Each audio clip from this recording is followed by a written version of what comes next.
É uma troca, eu tenho certeza. E Deus vai multiplicando na nossa vida, né? Sem dúvida. E eu acredito que o estar aqui, seguindo a minha missão, onde quer que seja, não é sobre mim, mas é sobre gerar valor na vida do outro, através da palavra de Deus. Não a minha palavra, mas a palavra dele. Amém. Amém. Jéssica, a gente pode conversar um pouquinho como é que foi a tua história? Com certeza. Deixa eu te dizer uma coisa. Gente, a gente não conversou nada nos bastidores aqui sobre alinhamento de como falar, de como tratar. Eu quero me colocar, Jéssica, assim, no papel de uma pessoa comum, um cidadão comum, que muitas vezes tem dificuldade em lidar com uma pessoa com determinadas deficiências.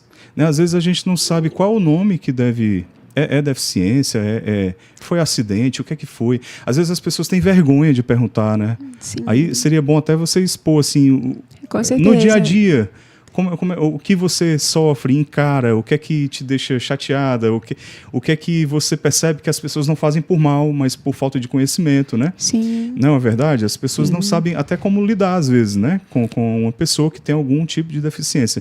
Então, para iniciar, assim... Como foi? Você já nasceu com alguma deficiência ou foi adquirida em virtude de alguma coisa? Claro, e muito importante você começar com esse assunto, você se colocar em humildade de reconhecer que você quer aprender e se disponibilizar a aprender, porque isso é muito forte. Eu digo para as pessoas, eu sei que muita gente tem um medo de ofender na conversa, mas nada melhor do que perguntar, se dispor a dizer, eu quero aprender. Isso. Ensina-me, sabe? Claro que nem todas as pessoas estão aqui para estar ensinando sempre, mas tudo pode ser possível através de uma troca.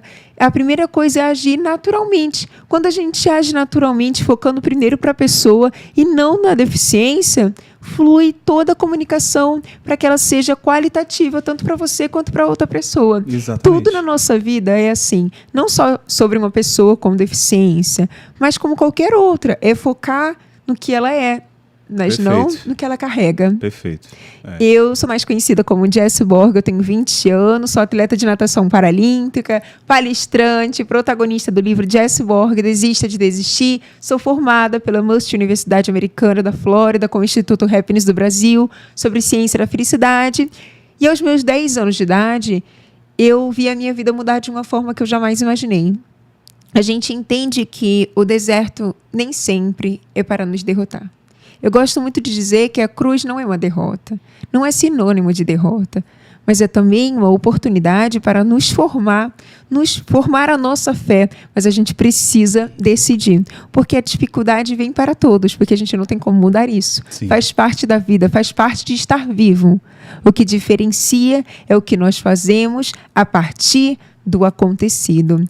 E eu tive o diagnóstico de meningite meningocócica aos 10 anos de idade, uma doença bacteriana capaz de levar a óbito em menos de 24 horas, se não isso, é capaz de deixar sequelas gravíssimas.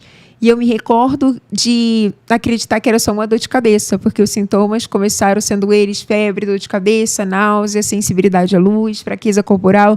E a gente sempre acha que é temporário, que vai passar logo. Mas logo eu percebi que poderia ser algo muito mais grave quando surgiram manchas roxas pelo meu corpo em questão de segundos. Pela fraqueza corporal, pelas dores que eu estava sentindo, eu desmaiei.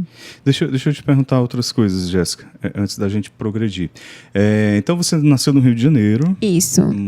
Teve uma infância normal, como qualquer outra criança. Como qualquer outra criança. Qual bairro lá do Rio? Você eu moro em Jacarepaguá. Jacarepaguá. Sempre morei. Cresceu lá e Sim. tudo, né? Cresci, como até hoje. Sim, estudava e tudo, brincava, normal. Sempre. E quando você tinha 10 anos... Eu tinha uma vida particularmente como qualquer outra, mas conturbada também.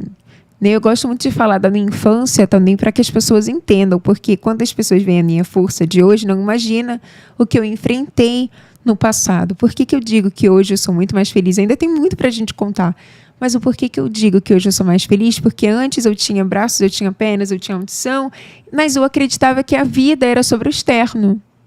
E a gente se decepciona muito quando a gente começa a depender a nossa felicidade nas coisas do externo, quando, na verdade, a maior felicidade é sobre uma vida interior. Uma vida interior trabalhada, sendo fortalecida todo dia. Para mim, antigamente, nada estava suficiente. Porque quando a gente começa a depender do externo, nada está suficiente. Vai ser legal ganhar um presente, a gente vai viver um momento prazeroso ali, mas daqui a pouco que passar esse momento, que é temporário... Passou o efeito, né? Passou o efeito, a gente vai querer mais. Vai querer mais, porque o nosso cérebro tem sede de emoções prazerosas.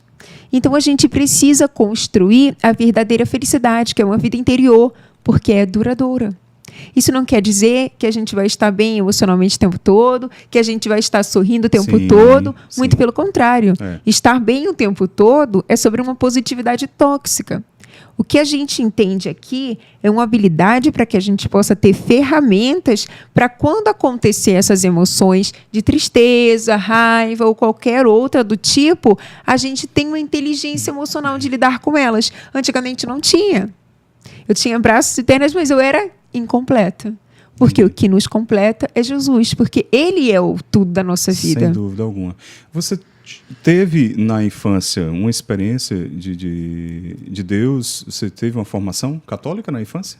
Tive uma formação, sim, fui católica. Eu gosto muito de dizer que, além da catequese, né, que a gente faz na igreja, para a gente se preparar, né, para receber a Eucaristia, eu tive primeiro a catequese familiar.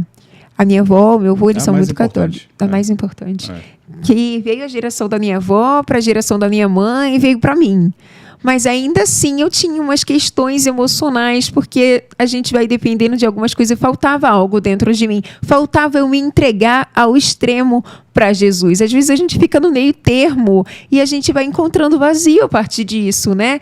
E eu tinha esse vazio, tanto que resultou em ansiedade, uma doença emocional, a psoríase também, uma quase depressão.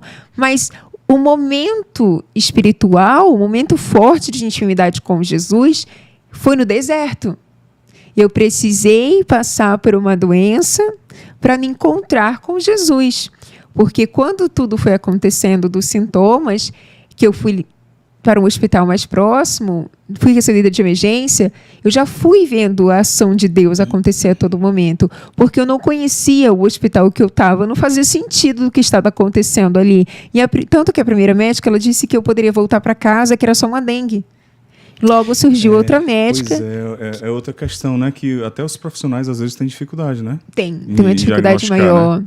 Por isso que hoje a minha história não é só sobre a parte da fé, mas eu também uso como uma informação. Porque eu não era vacinada, justamente porque eu nunca fui informada, nem eu e minha família.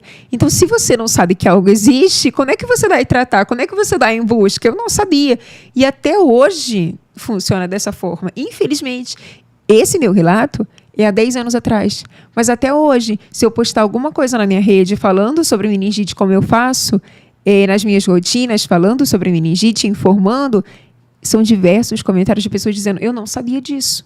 Eu tenho 40 anos e nunca soube de meningite. Eu tenho 50 anos e nunca soube de meningite. E a meningite não escolhe idade nem lugar. Ela acontece em todas as idades. Antigamente era uma doença só para bebê, só para criança. Hoje não. Vem acontecendo em todas as áreas. Teve um político aqui, um político bem conhecido aqui no estado do Ceará, que teve já nessa casa aí de 50, 60 anos. Exato. E foi rápido. Muito rápido. Foi rápido. Tanto que precisa ser tratada de imediato. Muito, porque se eu tivesse voltado para casa através da recomendação da médica, que suspeitou que fosse uma dengue, com certeza eu não estaria aqui hoje contando do meu testemunho. Porque a meningite, ela tem uma gravidade capaz de levar a óbito em 24 horas. Mas logo surgiu uma outra médica, antes de eu ir embora, que foi como uma luz. Por que como uma luz? Porque ela não só tinha o conhecimento necessário da meningite, que ela era única naquele hospital. A única que sabia, mas ela teve também uma fé de que eu iria sobreviver. Mas você já estava indo embora com sua mãe? E aí, já estava indo embora com a minha avó. Como é que surgiu essa outra médica? Eu, na verdade, estava indo embora e aí surgiu essa médica, pediu que eu ficasse em observação no hospital recebendo soro. Porque até então, ela não teve ali de imediato que poderia ser meningite, mas ela precisou esperar um pouco. E em todo esse processo, eu recebendo soro na veia, que o meu caso foi piorando, que eu fui ficando muito fraca, tanto que no primeiro dia que ela viu a situação toda acontecendo, ela nem esperou o resultado dos exames saírem, ela já foi inserindo os antibióticos, e nesse primeiro dia eu já entrei em coma.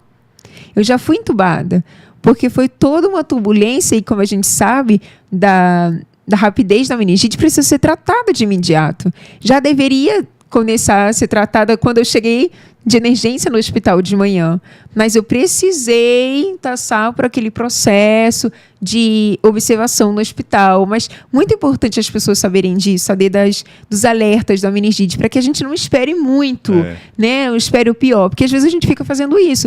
E eu fico pensando, se eu estivesse em casa, acreditando que era só uma dor de cabeça, o que isso poderia ter resultado na minha vida? Uma consequência muito maior, a gente sabe, né? Então, quando acontecer esses sintomas, que a gente não pense duas vezes, buscar o profissional de saúde para que a gente possa analisar se realmente está tudo bem. Tem muita gente que fala, Jesse, mas uma dor de cabeça acontece sempre, pode ser muito raro acontecer a meningite.